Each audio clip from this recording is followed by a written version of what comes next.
Kamu kira tabungan dana darurat itu bikin kamu kaya? Jawabannya, enggak. Bahkan, kalau cuma itu yang kamu punya, kamu tetap aja bisa jatuh miskin. Tapi, tanpa dana darurat, satu masalah kecil aja bisa bikin hidup kamu runtuh, kayak kartu domino.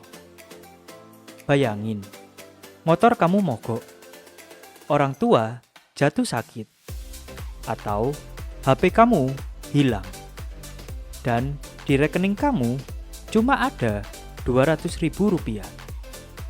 Kamu panik, otak kamu langsung ngeblank. Yang ada cuma pikiran, gimana caranya dapat uang dengan cepat.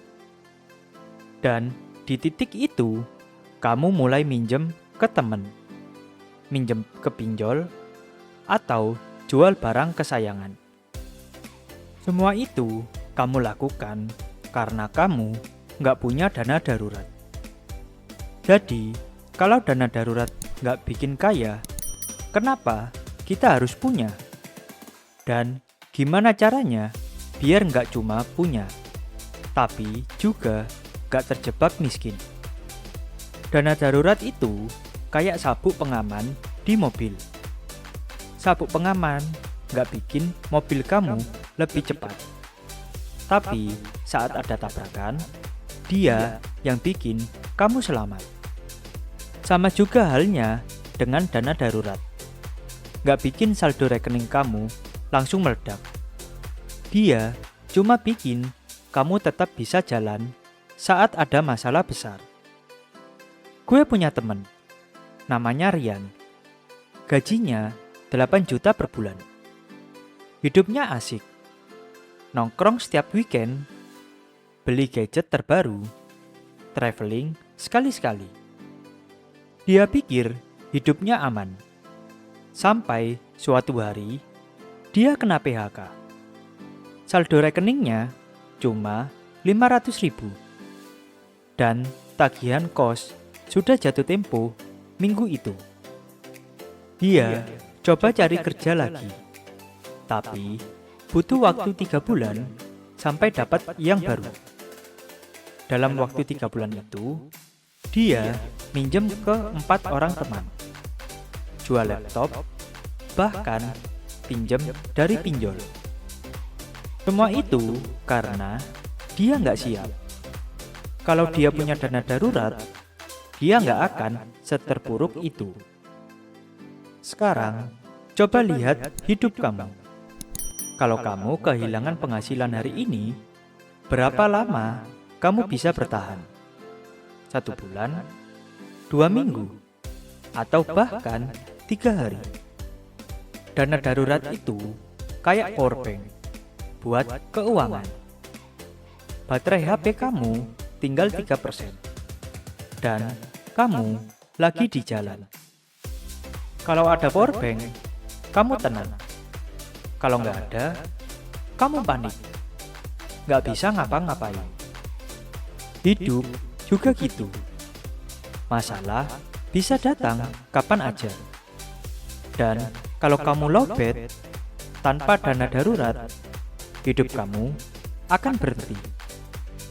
Banyak orang bilang, ya udah, nanti kalau ada masalah, tinggal jual aset atau tarik investasi. Masalahnya, investasi itu kayak pohon mangga. Kamu nggak bisa langsung makan begitu aja. Butuh waktu. Sementara dana darurat itu kayak nasi bungkus di tas kamu. Langsung bisa kamu makan saat lapar. Dengan dana darurat, kamu bisa tidur nyenyak. Nggak takut kalau ada telepon mendadak dari rumah. Nggak panik kalau motor mogok di jalan. Dan yang paling penting, kamu nggak perlu ngemis ke orang lain untuk selamat. Pertanyaan yang sering banget muncul adalah, kalau gitu, harus butuh uang banyak banget nggak sih?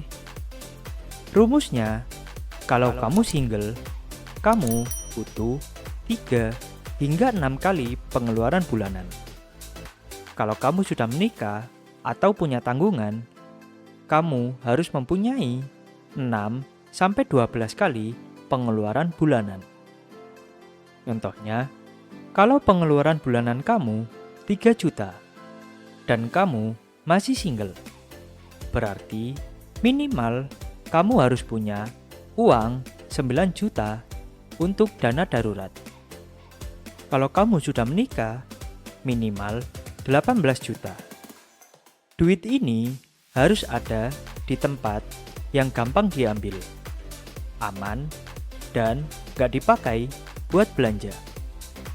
Kalau dana darurat kamu taruh di saham atau kripto, itu namanya bukan dana darurat. Itu namanya dana berpotensi hilang. Jangan nyiksa diri sendiri pas darurat beneran. Tanpa dana darurat, masalah kecil bisa menjadi bencana besar. Motor mogok sama dengan hutang. Kena PHK sama dengan minjem sana-sini.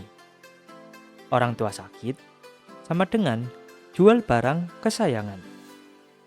Dan yang lebih bahaya, kamu mulai terbiasa hidup dari hutang sampai nggak bisa lepas. Gue pernah ngobrol sama driver ojol. Anak kecilnya harus operasi mendadak. Karena nggak punya tabungan, dia minjem 3 juta dari pinjol. Awalnya cuma 3 juta, tapi bunganya bikin menjadi 12 juta dalam setahun. Dia kerja 12 jam sehari, cuma buat bayar bunga, bukan buat masa depan anaknya.